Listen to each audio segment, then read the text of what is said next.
Hi, folks. Welcome to another edition of An Hour with Bob. We're closing in on spring. Spring's coming.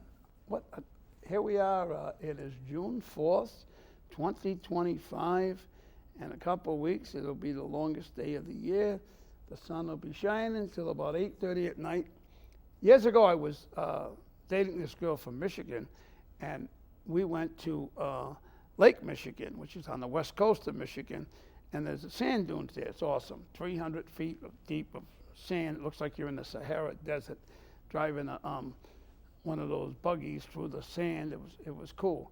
My point is that it was like 10 minutes to 9, and the sun was still out, because you're on the cusp of the next time zone, or the beginning of the next time zone over there. So it was different. Well, happy spring, or almost spring. And look. Summer. Summer, is it summer? Yeah. Oh, summer, it is spring. Yeah, there you go. Summer's coming. Just trying to help you out, pal. Did I mess that up? Thank you. It's all good. I got Jen Brien with me to straighten me out over here. Yeah, we already passed spring, so we're heading into summer. Did I mess that up? Holy God.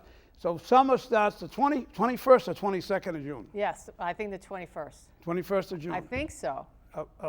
And it runs till when? Everybody says Labor Day, but summer lasts to the 23rd of September, the day before my birthday. Yeah, I was going to say, I don't know. I know it's the end of September, though. Yeah. Well, if you go by the astrology thing, Yeah. I'm a Libra. I'm Yeah. a second-day Libra. That's the only sign that starts on the 23rd. All the others start on the 21st. So Virgo is all the way to the I'm a 20th. Virgo. That's right, you're a Virgo. I'm You're a September. Well, it's good to see you, by the way. It's nice to see you. Yeah, I feel. And you, by the way, you look like a kid. You look great. Do I? You look great. It's the love of Jesus in my heart. Is it really? Yes, totally. I got to tell you, Yes. I read your My segment, column? your column, Yes. almost religiously. Do you? I love your column. You are you have so much insight. I mean, you're not right 100% of the time, but you're right about 90% of the time. Well, yeah. You do a damn good job. Thank you so much. What do you think that and I don't need to be right, I just state my opinion, but what's some things that you disagree with? No, there's nothing I can think of, but I mean, had to I'm throw trying- that out there. Oh, okay, all right. I can't think. I honestly can't think I of don't know. anything that I said she's wrong on this. But I had to say that you can't be 100. Nobody's 100%. Well, right. no, nobody is. It's like all these fools that say, "Oh, I went 150%." There's no such thing. 100% is 100%. That's it. Yeah, and I only say that. It's not a pride thing, Bob. It's just, I find that you cannot, and the way that I think is just honestly reasonable. Isn't it reasonable to say, that there is men and there are women? Isn't it reasonable to say that there's not a lot of fentanyl coming across the border because we've reduced immigration? Isn't it, reasonable to say that men shouldn't be in women's sports? I mean, I don't know. I don't think I'm, splitting the atom. We'll get to that in a little bit. But, I just think that these are things that, for some reason in today's society, common sense is yesterday's news. It's gone. Common sense is yesterday's gone, news. gone. Where Makes no did it sense. go, Bob? I'll give you a perfect example, and I want to get back to those three things you just talked about. Yes, sure. But I'm going to talk a little bit about common sense. Yeah, I just had a please. tenant who claims to be an engineer and bright. A kid, but I can't even understand the kid. It's not because he speaks broken English, but he talks so damn fast. Anyway, I rented an apartment to him, and I said, "I'll pay for all the paint and stuff you buy to do up the apartment." And then I decided the rugs. He didn't like the rugs because his girl's having a kid. So I said, "Look, I'll put all LV floors in." Which I didn't. I certainly didn't have to do. I spent $4,500 for the floors. He wanted to do them. I said, no, you're not. He works in some mill or something. That was awfully nice, Bob. Yeah. So I'd rather have a professional put them in. If I'm going to pay for them, I'm not going to pay for the material and buy good material. I'm not going to have somebody in there I don't know Some what he ding can do. dong lay the floors down. Right. I get that. Yeah. Well, thank God I didn't put the floor down, because he painted, first of all, I own a 3-decker, 4-unit, and I changed all the moldings years ago, and I changed them with 4-inch 1x4 D-Select pine, which is really beautiful wood in my opinion. And I stained it so you can see the grain. yes. And I polished it. Yeah. So you can see it. The worst that could be wrong with it is you wipe them down. The worst that could happen to them is you wipe them down. He painted them all. He painted all my woodwork, all the windows. He painted, and I put new windows in about 15 years ago, but they're all new windows. He painted the stained windows, the window sills, all the woodwork. He painted all the baseboard. He painted that, and I paid for the freaking paint. What color? Is it white? Thank God it's white. Yeah, yeah. But then, wait, there's more. there is more. Okay. He painted all the walls, Yeah. right? Yeah. And one of the things he bought with my money was painter's tape. He bought a whole stack of them. It's like $40 for like 5 of them. He couldn't take a piece like this long and this wide and cover each outlet. Because in my apartment, they're all painted right over the outlets. Wow. So, and you can't, there are several of them, you couldn't even put a plug in them right now. You couldn't put a plug in them. That's quite the pickle you're in over there. Yeah. And then he had the audacity, he come over to pay the rent yesterday. Yeah. And he's got a bill for the material he bought, $980 was the bill for the paint and the stuff. I smell somebody getting bamboozled over here, Bob. And then, I'm just saying, he people. hands me 2 other bills. Of course, why not? Guess what they're for? I couldn't even, to get the outlets fixed? No. Oh, I don't know. No, about that? Yeah. Now, my house has a lot of outlets, not one of these old houses that has 1 outlet in the room. Every room has at least 5 in my house. Yeah. Oh, I'll just take them out and clean them. So he'll undo them, take the wires off them, and clean them all up and put them back. That's better than just putting a piece of tape over it in 5 minutes. I don't know. Bob. Anyway, Yeah. I also give him at least 6 drop cloths. Yeah. You think he'd cover the refrigerator or the stove? No. You think he'd use the tape to cover the countertop? Or cover all the handles on the doors? How old is this young man? 30 years old. Oh, well, he's not a young man. No, I mean, he's no. young, but he's not 21. But he's an engineer. He says, I'm an engineer. Well, I'm an engineer. Yeah. Can't all be good painters, I suppose. Well, and then, Wow. oh no, he claims he did a fantastic job. Oh. And then I happen to take a picture of the 1-year-old stainless steel refrigerator I put up there last year. Yes. And I took a picture of it, and it looked like somebody took a roller and rolled across the refrigerator. I mean, you can take it off because it's latex paint, Yeah. right? But then I go up there the other day, and there's a big dent in the refrigerator, right in the front. Now, think about this, though, Bob. These people sit on juries. They decide the fate of men and women across this state. They're supposed to be the ones that interpret difficult and challenging legal issues. They teach our children. This is scary, you know? And I'm not trying to be mean about this kid, but I mean, I don't know. I wouldn't do something that I knew that I didn't know anything about. You know, I wouldn't say, hey, Bob, let me look at your engine. You got to lift that hood. I'm gonna get some dirty going on and Yeah, but he's check an it out. engineer. I wouldn't do it. But he's an engineer, so Well, he might have been able to He's a handle that. professional. Yeah. Oh, that's what he said. Yeah. Oh, by the way, He's a professional. the other 2 bills he handed me Yes. were for his friend, who he had help him. Yeah. Did For you his- pay that, Bob? No, Okay. for his hourly wage. Yes. And another bill was for him, for his hourly. I said, you got a lot of guts. Wow. He's Got a lot of that for sure. You want me to pay you for doing something that you wanted to do? No, that's not happening. So it didn't end up. I'm sorry, you have to It didn't deal end with up that. well. Let's put it that way. Well, is he still your tenant?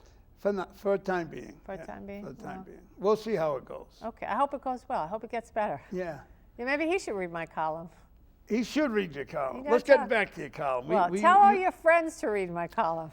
You come up. What day does it come out? Saturday? Yeah. Well, no, it comes out on Wednesdays. Wednesday. Yeah, Wednesday I morning. think I catch it on Saturday. I don't know why. Yeah. Well, whatever. It's floating around out there. Right. Yeah. Right. Yeah, yeah. And so, yeah, off of the I'm really glad that you read it. My brother, State Rep John Brien, District 49. Woonsocket? Yes. Tells me, and I don't mind, and I mean this, to everybody. I mean, if you want to read it in the toilet, if you want to read it, you know, wherever, if you're waiting in the doctor's office, because he says, oh yeah, you know, it's really good bathroom reading. Well, it's good. He admits he reads it. Yeah, I got family members don't watch my show. They watch. Oh, speaking of which, I wanted to tell you. So I told my brother, I called him today to say, hey, I'm going to be on with Bob, an hour with Bob. And I called him because he loves this show. He used to watch this show and the something maitre d'. I don't know. Something maitre d'. Yeah, I don't know. Joe Zito? Yeah, I think that's what it is. Somebody like this. And he said, but he cut the cord with cable. And he has YouTube TV now. You can get my show on YouTube. He said he can't. He said, absolutely. you're not on. So he said he needs to, you tell him to expand so I can watch it again. So how does he watch it? Find you. I have two YouTube stations. You do? Okay, I'll let him know. An Hour with Bob yes. is one. Okay. And the other one is Bob's Big Adventure. Okay. You can see shows from years past. You can see shows me in Thailand. You can see me in Morocco. You can see me in all kinds of places. I don't think he knew that. I'm going to tell him because I know he watches Bob Ross. I know that he's watched you before because he's mentioned it to me. That's why I called him today. And then the Phantom Gourmet or the somebody maitre d' or something. Right. But anyway. He's been up there in Woonsocket a while. Oh, yeah. He's homegrown. Yeah, that city's I lived up there for a couple of years. That city is a crap show, Bob. It's awful. You know what I did to that city? What you did to that city? I owned a house. I bought a brand new house in Oregon Avenue off of Mendon Road. Yes. Years ago. I was going to get married, the whole thing, and I left to go to Chicago for 5 days to do an adventure show, ironically, but to go to on McCormick Place with my cousin. He had a trade show there, and we we're going to go around, which we did, Chicago. Anyway, I come back home. Oh, by the way, before I left, the brand new house I bought, I said to the realtor, the owner, who also was the owner, I got a year warranty on the house, right? And it was a raised ranch. When you walked in the door, there was a big crack, ran all the way from the ceiling all the way down to the floor. And that's because they used new lumber, which the I was lumber going to say, what about sucked. the foundation? It wasn't a foundation. No, it wasn't a foundation. It's a twisted stud. Yeah. So now you got to cut open that wall. You got to take the stud out and put a new stud in. Then you got to patch it up and paint it. Sand it and paint it. Yeah. So great time for him to do it, right? I'm away. Yeah. Instead of me there breathing the stuff in. So I tell the guy, I do not want your son in my house. What do you mean? Why not? I go, come on, your son's a cokehead. Oh. No, he's not. I said, yeah, he is. Don't All right. believe Anyway, it. you take a left and you go up the hill. Yep. Halfway up the hill is a house I bought. Yep. Brand new house. Never yeah. been lived in. That's why my girl wanted it. I looked at a house in Seekonk with her. She didn't like it because it wasn't brand new. Mistake. What happened to the girl? You can't tell the story. Oh, she went. What? You were gone for 5 days and she went? No. She went soon after that, though. Anyway, I come. Okay. I go to Chicago. Yes. I come back 5 days later, and I drive my garage, open the door to the raised ranch. They have the door, the laundry, and a closet on either side, and a big room. As soon as I open the door, I see a button on the floor. Now, I'm not the neatest guy, but I'm not a messy person either, That's a small thing to notice, Bob. Yeah. Yeah. But I noticed it. Yeah, of course. And I picked it up. Yeah. And I also noticed it had a lot of thread on it. Yeah. Definitely not mine. Yeah. I'll throw a shirt away if it's got, if I pull a button off it. Well, that's unusual. No, not And really. then what happened? So I know something's wrong. Yes. So I look in my laundry room for some reason, and the big wicker basket's gone. Okay, that's odd. And I look in the other closet, and everything's out of it. And there was behind the closet, in the back wall, a dummy wall. They opened it up. It was a place to hide stuff. Yeah. And who would know that that's there? The guy that built it, right? Yeah. And the guy that sold it to me, right? And his kid. Mm-hmm. And I had all my treasures in there. I had a lot of gold stuff, and I had a lot of silver. I used 100-ounce bars of silver I used to buy. Wow. And I had a lot of stuff in there. Yeah. And I had coins. I had a 1858 quarter. It was worth $1,300. Were you wiped out? Took everything. No. They took, get this one. And I had guns. I had a few guns, and I had a lot of camera equipment. A lot of camera But equipment. this was before you could look into your house, right? There wasn't any Oh, no, no. security no cameras surveillance, like no. yeah, this was way before Yeah, that. yeah. So okay. everything's gone. Yeah. I call the cops. The cops pull in my driveway. I go over to the car. I'm talking to him. My next door neighbor, I had only lived there a few months. My next door neighbor, who we said hi to, but I never really had a conversation with the guy. He goes, "Hey, Bob, Bob." And I go, I'm talking to the cop, right? He goes, "No, it's important." So I go over to the fence. He goes, "Were you robbed?" I go, "Yeah." He goes, "I know who did it." I go, "You do?" Wow. He goes, "Yeah." He says he came here every night that you were gone, and get this one, he come back with the wicker basket every time. He took the wicker basket, loaded it up, put it in the car, went to his house, come back the next night with the empty wicker basket, filled it up again, and off he goes. He did it five nights in a row, knowing I'm away for 5. Well, he knew the whole. His father knew when I was coming back and all that Yeah, stuff. of Right? course. Did you get your stuff back? No. So, by the way, the father owned a pawn shop on Oh, Cassette. I forgot about that. Right, Yeah, on yeah. Elm Street, right? Yeah. And it's the guy that sold me the house. So, I mean, the neighbor said it right off. He goes, it was a kid. It was definitely the kid. I saw him there. And in fact, every night he came with a girl in the car, but the girl never went in the house. Okay. So I tell the cops. Cop's right there. He heard the guy say it, took his statement, and he left. So I called the next day. Did you pick him up? No. Day after, didn't pick him up. Days went by, weeks went by, didn't pick him up. Why didn't they pick him up? I know why they didn't pick him up. Because he was the son of a guy that is very well connected in Woonsocket. The safety director, the chief of police, the mayor, the council president, they all went to grammar school together. They all, no, even the judge up there. Who was the mayor at the time? Begin with an R, I can't think. No, maybe. It wasn't Lankto, was it? Yeah, I don't want to say the wrong guy. Oh, yeah. I don't want to say the wrong. The chief of police was Renblad. Wasn't Baldelli, was it? Mr. Charlie Baldelli? No, it wasn't. Okay. No, it was after him. I think it was after Baldelli. Okay. After Charlie, I think. Anyway, they call my girl, who's working in the city of Pawtucket. I'm working in the mayor's office in Pawtucket at the time. Yeah. I got her a job in the city. They called her into Woonsocket because they asked me who had keys to the house. I said, I did, of course. My girl did, and the contractor did. But we already know, the guy, even the next door neighbor said it. It's the kid, right? They call me in, and they treat me like a damn suspect, like I was pulling some insurance claim. Well, They yeah. call- That's called blame shifting. Yeah, exactly. Yeah, gaslighting and blame shifting. They call my girl in, and they tell my girl, to this day, my ex-girl thinks I try to jam her because we were fighting at the time. We were broke, kind of semi-broken up, and the cops told her that, you know what, Bob told us that you're the one that robbed the house.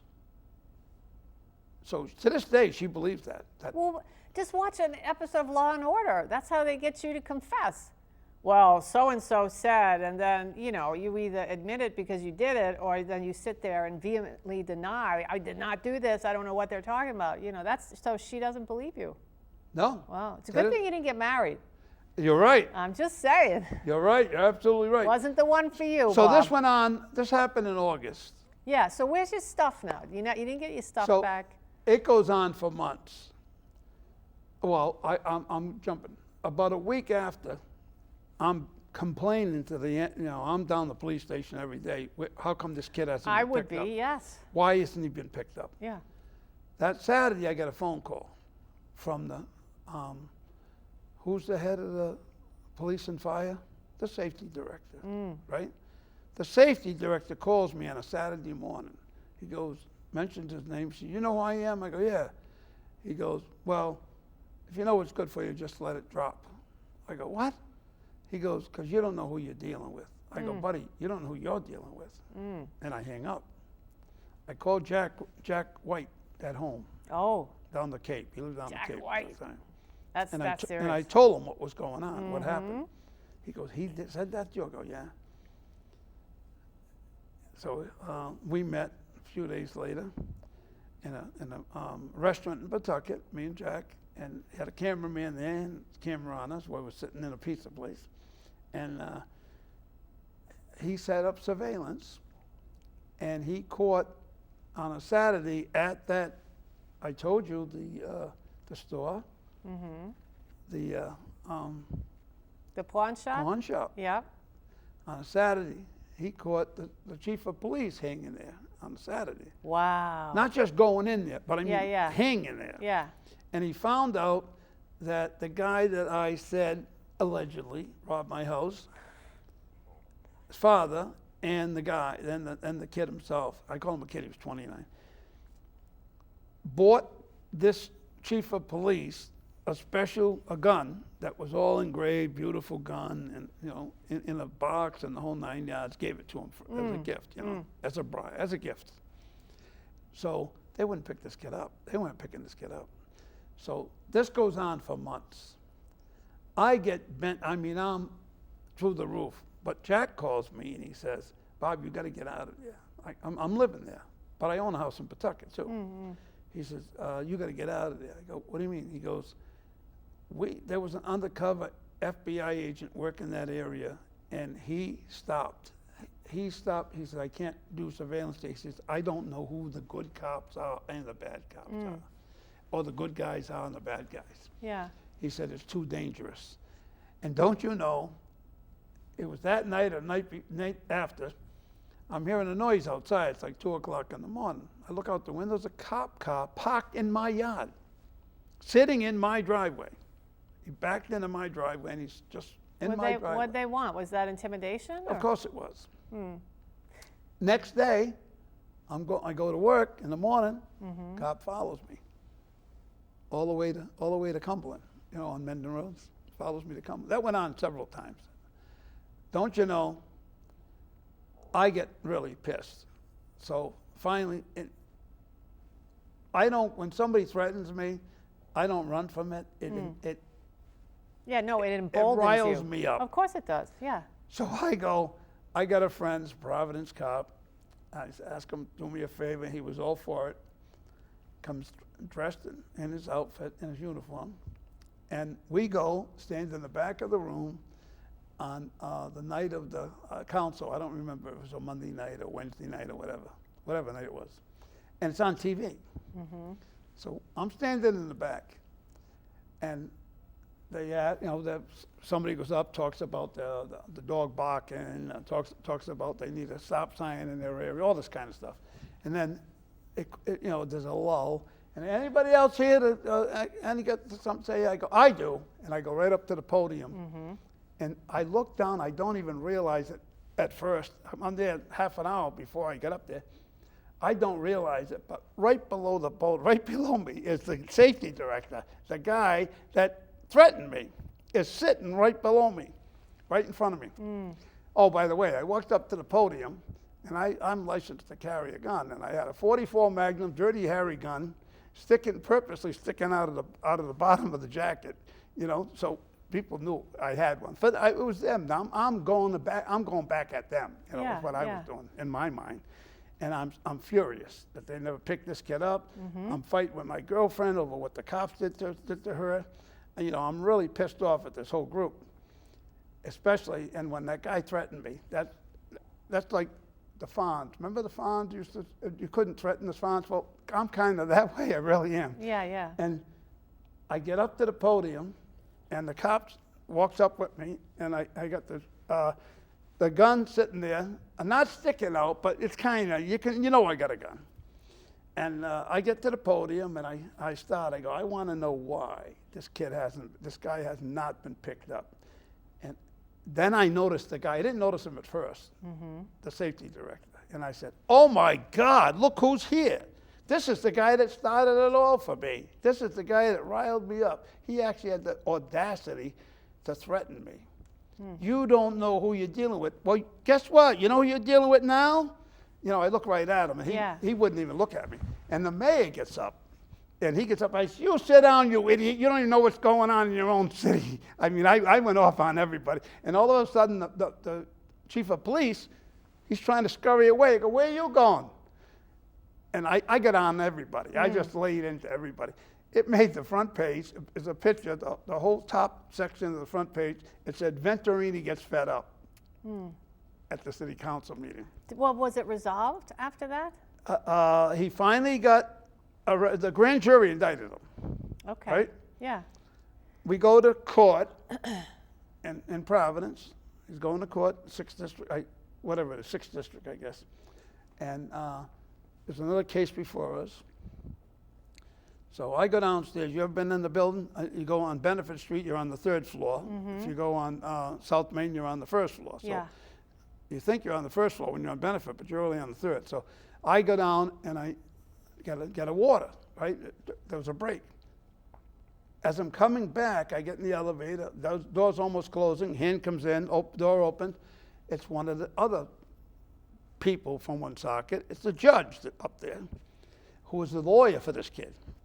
He's on the elevator with me, and he goes, he ain't getting convicted, you know. I go, are you kidding me? I'm sorry, I jumped ahead, because before this case went to trial, the reason why he was indicted was December 21st of that same year. I get a call from the father. He says, you were right, it was my kid that robbed your house. I go, why all of a sudden you coming clean? He goes, because that bitch of his, the girlfriend of his, went to the cops and told them that he robbed your house. I go, okay, so what's the problem here? She goes, can you imagine what she did to him? I go, yeah. What happened was he punched her around, I guess, in Warwick. He got arrested for domestic violence. And she said, you know the house that was robbed on Oregon Avenue? He did it. In fact, I'll tell you how he did it. I'll tell you what he did. He kept every day, every night, he'd come back in the car with a wicker basket full of stuff. And he said that one of the weirdest things was there was a book, a big paperback book, and every few pages had a $2 bill with a 13-cent stamp on it. I had bought 2,000 $2 bills, first day issue, and to prove they were first day issue, I had them stamped. 13-cent stamps, and I had them. And Harry Kazarian himself helped me mark them because I couldn't put them through the machine. Did the kid ever go to jail? We go to trial. Yeah.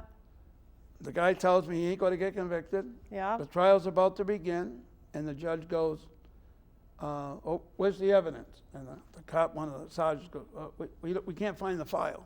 Of course they can't find the file. Couldn't find the file. So the judge goes, I have no other option here, no other choice but to acquit. And he walks. Well, outside in the corridor, one cop that was really tough on me, I thought he was the bad guy, but he wasn't. He actually was the good guy.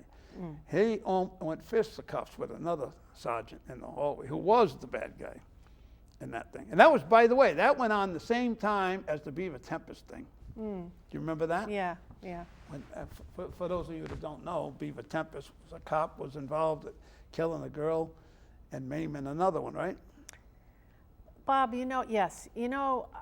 Listening to this story, and when we talked about, briefly common sense and that, it's really sad that this is the way that humans behave on this plane without, and while I'm listening to you, I'm thinking the whole time, does anybody have moral perimeters anymore? No. Does anybody care about doing the right thing because it's the right thing? Whether you're helping somebody across the street, or if the person in front of you can't pay for their gas, or if, and if you do that, do you have to be seen? That's the other thing that drives me crazy. When people do finally do good things, but they post it all over the internet. Yeah. Look, I bought Granny $100 worth of groceries because she, Fido ate her wallet or something stupid. And and I say to myself, Bob, I don't know. This is why it circles back to what I said in the beginning. Maybe it's the joy of God in my heart, because eternity is a long time, and this isn't all there is. There's a reason. You think there's another place or something? Absolutely. I hope so. Bob, I know there is. 'Cause I should be dead. Oh, sorry, I shouldn't touch that mic. But Yeah. I should be dead. And I'm live. Why should you be dead? dead? And I'm here on an hour with Bob. Why should you be dead? Because I almost drank myself to death. I struggle with alcoholism. Really? I was a drunk to begin with as a kid, but you think you're going to grow out of it, this and that. And then things happened in my life that really were difficult and traumatic. And I didn't understand the depth of what that had done to my spirit until afterwards, or what was going on with me. But then it was, I drank like an animal because I didn't want to be living here with everybody. I thought, well, if I can black out for 20 hours or whatever it is, I'll be... And it caused such chaos and struggle in my life. But I mean, Bob, I'm telling you, I love being here with you because I'm alive, and I am pushing 60. I'm going to be 57 in September. Oh, will you stop saying that? But I'm just saying. 57 is 3 years away from 60. It is. No, well, still. But I'm on the flip side, the backside of 55. But it's really alarming when you look at all that's going on in the world and how people behave.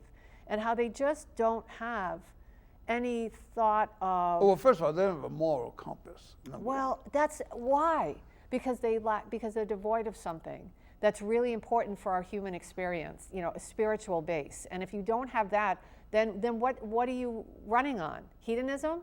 Oh, it feels good, so I'm going to steal this, or I'm going to have an affair, or I'm going to lie and do the A, B, and C, or I'm going to scam a community if you're a politician. I don't understand. Aren't people afraid of anything anymore? And I really... And the answer is no. No, I know, and that's why my circle is really small.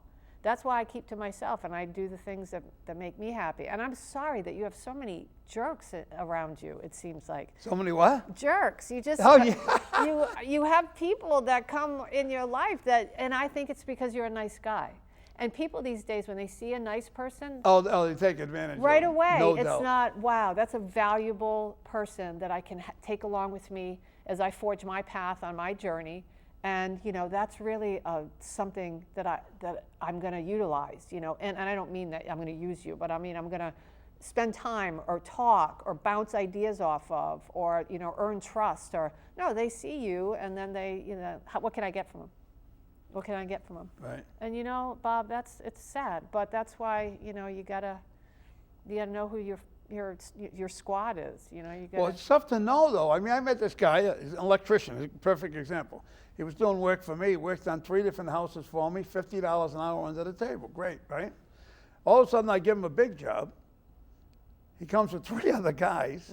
They do the job, and he gives me a bill for $7,500 labor for the day. I go, wait a minute. One of the guys, I got him a job next door, so he never worked on my job. So you're saying you want $7,500 for 3 guys for 11 hours. That's $2,500 a man for 11 hours. Why is everybody hustling everybody else? Is that unbelievable? But why? I mean, I think I wrote about this in one column, maybe 4 or 5. I'm telling you, I love your column. 4, 5, 6 weeks ago. It's as though we are walking every day through this haze of fake people, fake hysteria, fake ads on TV, fake COVID vaccines that are supposed to help you and are killing people, fake football, fake this. I mean, it's just everything's fake. And wait a minute, fake football? What are you talking about? Well, it's football entertainment. I don't believe those are refs in the NFL, but we'll see. Those are refs. Those are refs. We'll see what happens this year. But I mean, is anybody on the level? That's the thing, Bob. Right. And I wonder Well, it's so much money. Everybody's out for money. But what does money get you? It doesn't get you happiness. When you die, you cannot take a U-Haul full of money with you. Well, I told him a millionaire. I'll take your money for you. I'll put a check in your casket. So what do you think? It's interesting because I was listening to old time radio. I have satellite radio in my car, and I love it. Me too. Old time radio. Old time radio. I think it's 40. No, it's 128. I think, but I listen to Fibber McGee and Molly and the Bickersons and, you know, all kinds of Columbia House stuff. Wow. It's just Orson Welles. I love And it. The Shadow? Oh, The Shadow, The Falcon. I love all that stuff. Wow. But one of the things, I was listening to something the other day, and at the end of it, it was all about prayer. And it said, you know, a family that prays together stays together. And we thank God for this country. And we thank God. And it was astounding because I thought you would never hear that on anything these days, that deep faith and that the importance of faith and the joy that faith gives to Americans in the 40s. I think it was the late 30s or 40s things, or they leaned on faith during World War II. And so, I don't know, I look at this generation and I say, what's wrong with these kids? Besides technology, besides parents not parenting, and besides technology, what's wrong with these kids? Yeah. They have, like you said, no moral compass. No more. And Nothing. they're immune to Not feelings. all of them. And My they're niece immune is a to beautiful feelings. girl. Feelings. They don't. My nieces. They don't both of care them. about other people's feelings.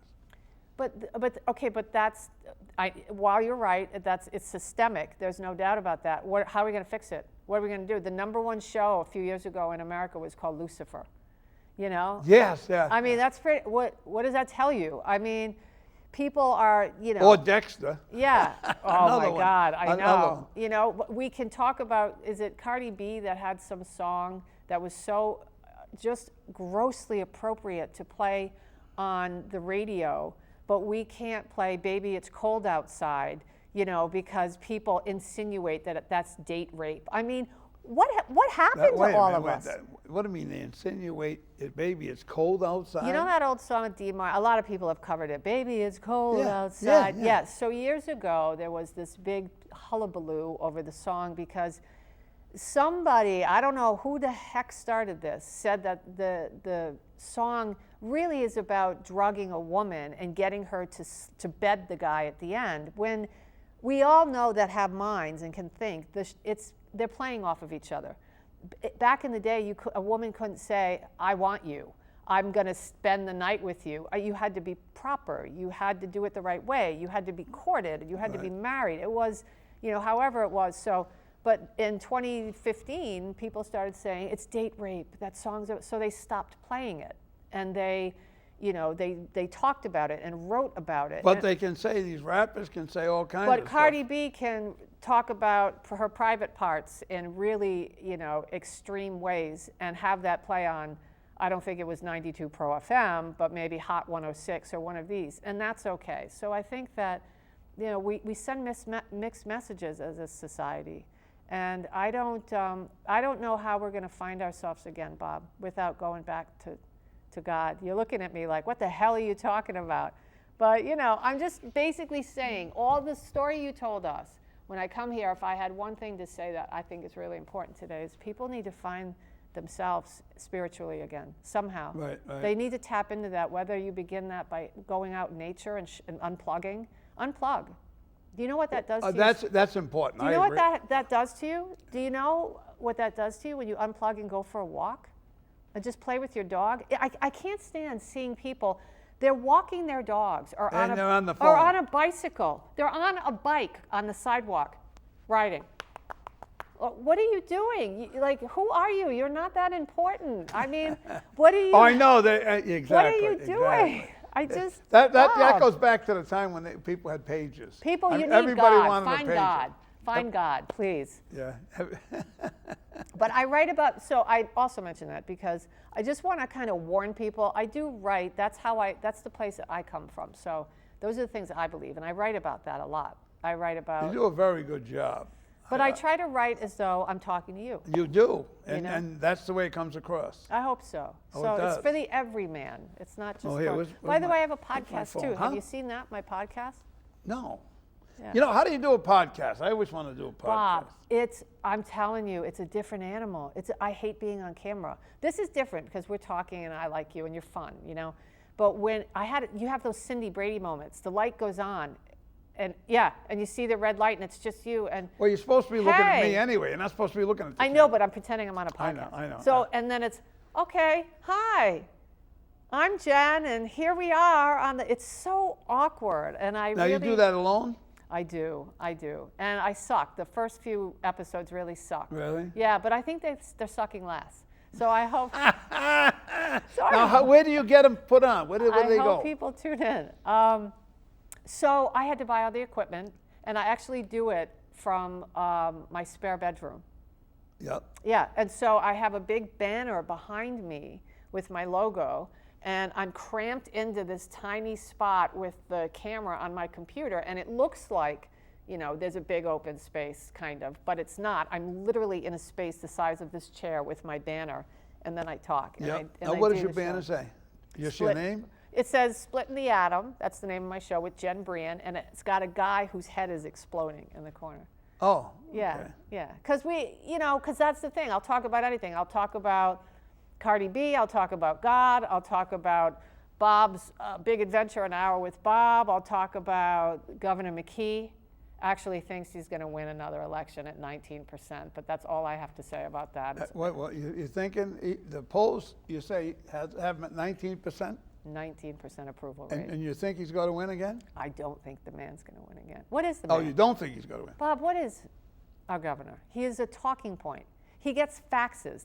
Do people still get faxes? He gets faxes from, the Democratic National Committee. This is what you're going to say this week, Governor. And he goes out and says, yeah, Rhode Island loves illegals. Everybody come here. We have no idea who the hell's in this state. People are unvetted. Well, by the way, but they're taking guns away from law-abiding citizens. Well, it's in the House right now. It's in the Are you State kidding House me? right now. Yeah.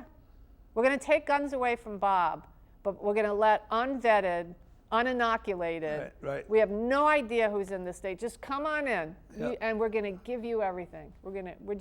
It's like they forgot about 9/11, because 9/11 was 19 foreigners came in this country and did a number on us.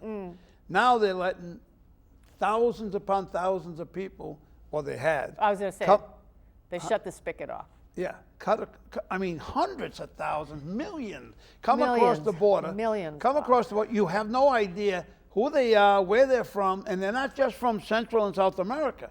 They're coming from China. They're coming from the Middle East. And let me just say that if I sound snarky, Bob, I am snarky because as an Army vet and who has great pride and great love in her heart for this country, I'm all about I know you were in the Army. Tell us about that a little bit. I was in the Army for 6 years. I was a cop. 6 years? 6 years almost, yep, with a dog. That was my partner. But I love this country.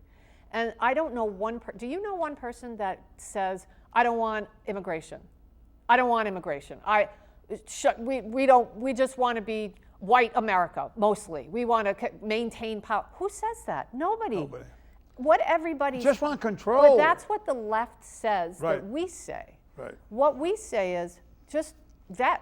Let them all in. Exactly. Let everybody in. Help them assimilate. Help them learn English. Help them find their way. Know who's coming to this country, and let's ensure that they want to build with us instead of create against us. And by the way, conquer. it's not a melting pot anymore, because a melting pot is when you let people from all countries come in. But when you got its quotas in all these other countries, they might have 50,000 a year quota in Italy or whatever. Yeah. But they're coming here by the millions from Central and South America. Yeah. Well, and the thing is, I would come here too. This country's awesome. Why wouldn't you want to come here? But you have to do it the right way. Right. And the other thing, but that's just, so I'm saying talking points. Then the governor will say, anybody that, you're a xenophobe and and this and you've got a sensitivity chip missing. Shut up. That's so untrue. It's almost like the trans talk or the men and women's sports. What does Trans America say? We're on the same page. It's this different topic. They say, you want to silence us. We're not going to disappear. We're not going anywhere. Nobody wants to silence you. Nobody wants you to disappear. Nobody cares if you exist. Live your life. Just stay out of women's spaces. Just because you want something doesn't mean you can have it. I want to be an NFL football player. I love football. Yep. I'm 5'6". I'm 120 pounds. Do you think at 56 I can go to the NFL and put on a helmet and say, I identify as a player. Send me in, coach.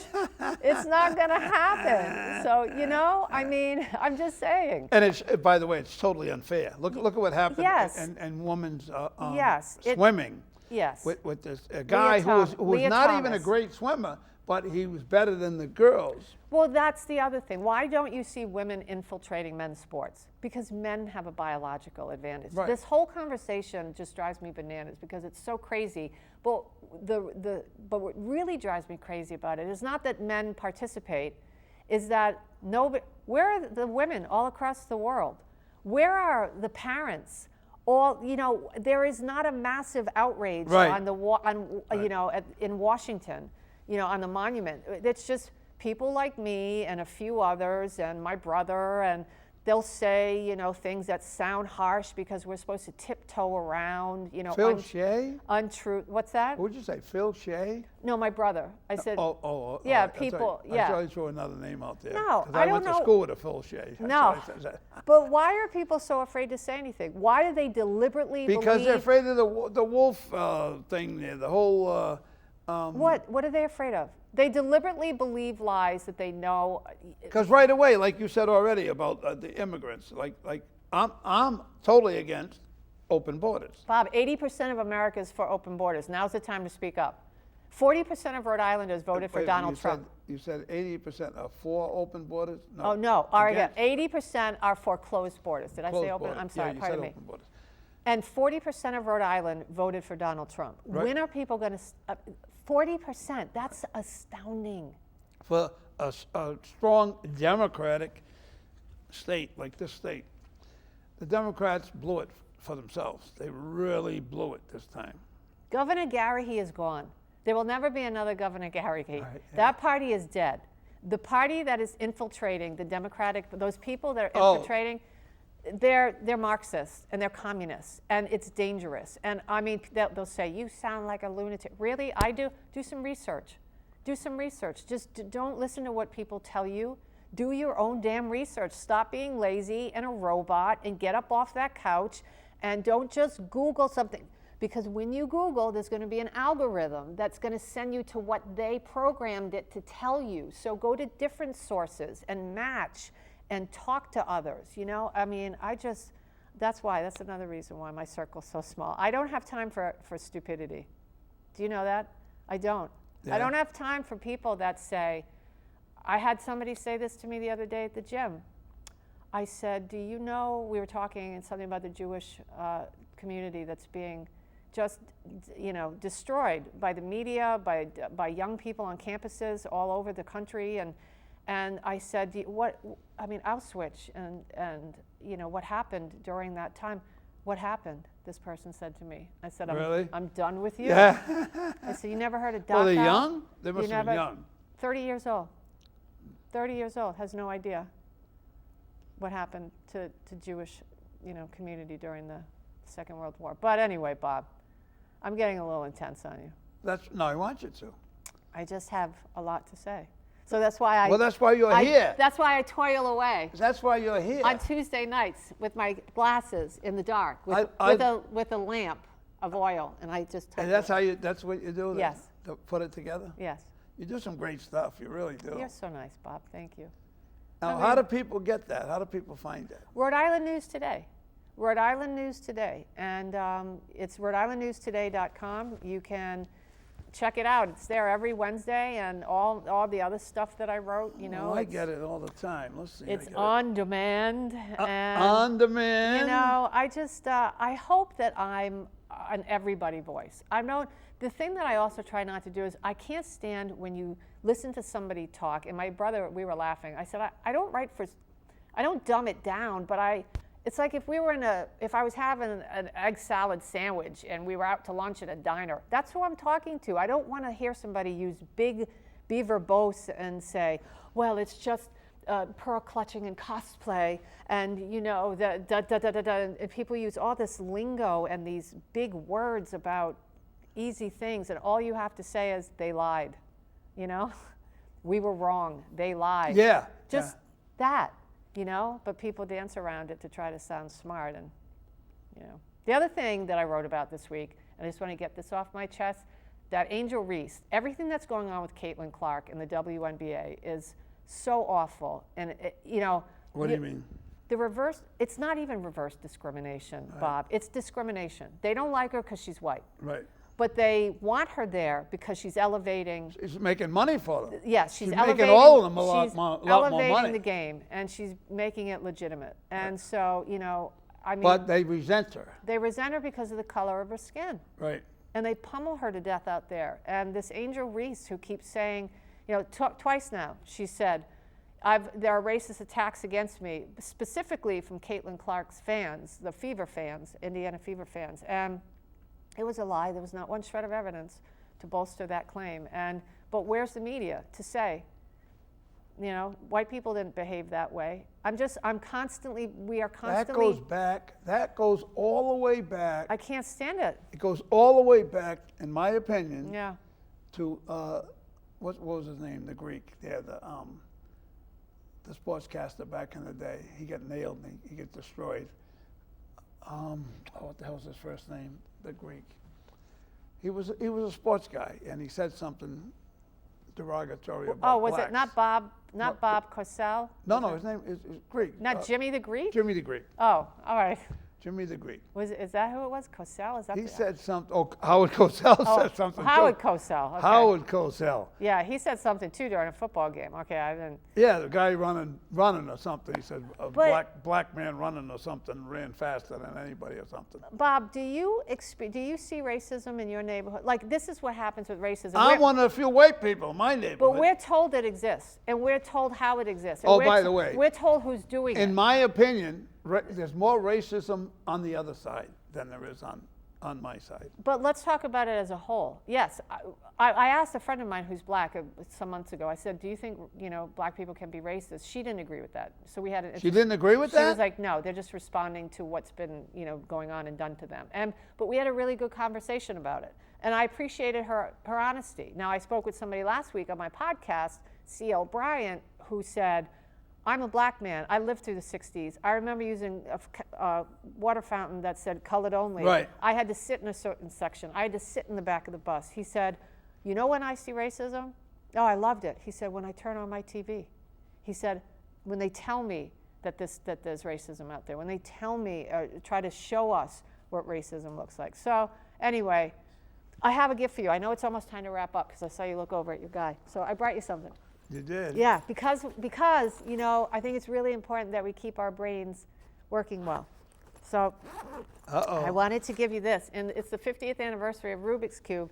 So this is a squish cube. Is it an easy one? No, but it's a squish. It's it's a new one called the Squish Cube, and it's a Nerf Rubik's Cube. So if you use that, it's supposed to help various parts of your brain, your prefrontal cortex, and different areas with with memory and even agility and stuff. Yeah. Were you trying to say something to me? No, but I use all these things. I'm getting older, so I try all the tricks of the trade. I still have a very good memory. Oh well, I don't. I lose everything after menopause. Forget about it. Really? Oh yeah. I don't remember. I don't know where anything is. Well, I do have a problem. If I go from one room to the other, I'll say, wait, why did I come in here? But I can tell you what happened 40 years ago. Well, yeah. Me. Well, I guess me too. Well, look at that thing we just talked about. Menopause and vodka. That's a lethal combination. That'll do you. That'll do it, Bob. So, anyways, I never had a problem with alcohol or drugs. God bless you. Listen. I stopped drinking, but I wasn't much of a drinker anyway. When I bought a restaurant that had a bar, I said, I'm not going to be like not all the other, but some of the other owners of liquor establishments that are their own best customers. Yeah. That ain't happening. And I haven't had a drink since 1984. Wow, good for you.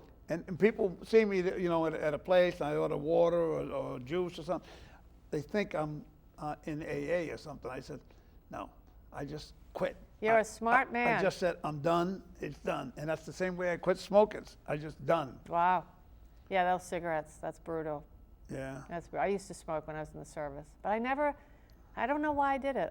Did you ever feel like it was your thing? Like every time I lit a cigarette, I thought, this isn't me.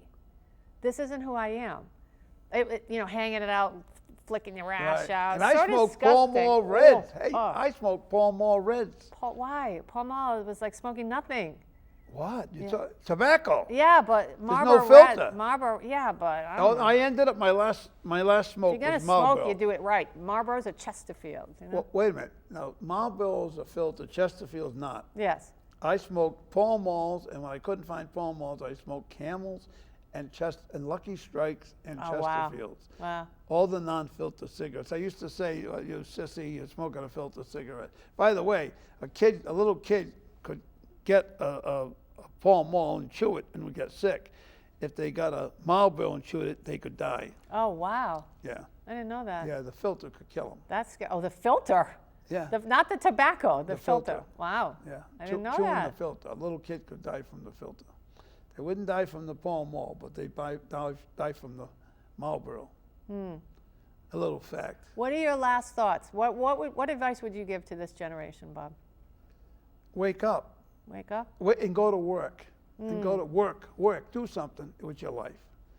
Sitting around expecting everything to come, because this is the give me generation. This is everything's for me generation. Well, that's the parents' fault. Do you know? No, it's not. It's the government's. Well, it is the parents and the government's fault for all these giveaways. Everybody's a winner. No, they're not. Everybody's and beautiful. trophies. You're right about that. No, you're not. Not everybody's a rose. I coached baseball for 21 years. Not everybody is a rose, Bob. I'm a damn dandelion, but I'm the best dandelion around. You know what I'm saying? I stopped coaching baseball when they started that bull about everybody gets a trophy. Big mistake. Yes. Because the rest of the world is not like that. No, it's not. Everybody doesn't get a trophy. No. Everybody is not the best. No, you can't negotiate with your boss either. I mean, unless there's a contractual thing that it's a business thing. But the way that people speak to authority, the way that they interact with their bosses, the way that they... And they don't look at them anyway. Yeah. When they talk to them. I just don't get it. But, well, hey, what do I know? I'm here on An Hour with Bob. You just did an hour with Bob. Is it over? We just finished it. Now look what it says, 30 seconds. Okay. How's that one? This was great. How easy was that? I love coming here. I had a friend of mine today say to me, I want him to come on the show. Real interesting guy. He goes, oh, I'd be too nervous. I said, everybody says that to come on my show. But after it's done, they go, wow, this was easy. Yeah. I'm not here to kill anybody. I'm not here to torture anybody like somebody's radio show host and TV show host. Oh, well, yeah. That's not my gig. That's so 2010. Radio hosts that do that ambush you, that's 2010. Exactly. That's not me. It's no good. No good. I don't hit anybody, doesn't hit me. That's always been mine. Use your Rubik's Cube, Bob. I'm going to use my Rubik's Cube. Okay. Well, thank you. Jen Brien, check out what do you want? What's your podcast on? My podcast drops Thursdays at 3 p.m. on oceanstatecurrent.com, and you can read my column at rhodeislandnewstoday.com. Well, thank you, Jen Brien, for stopping by. Yes, thank you for having me. Always a pleasure. Thank you. And folks, thank you for spending an hour with Bob. Until next time, see you.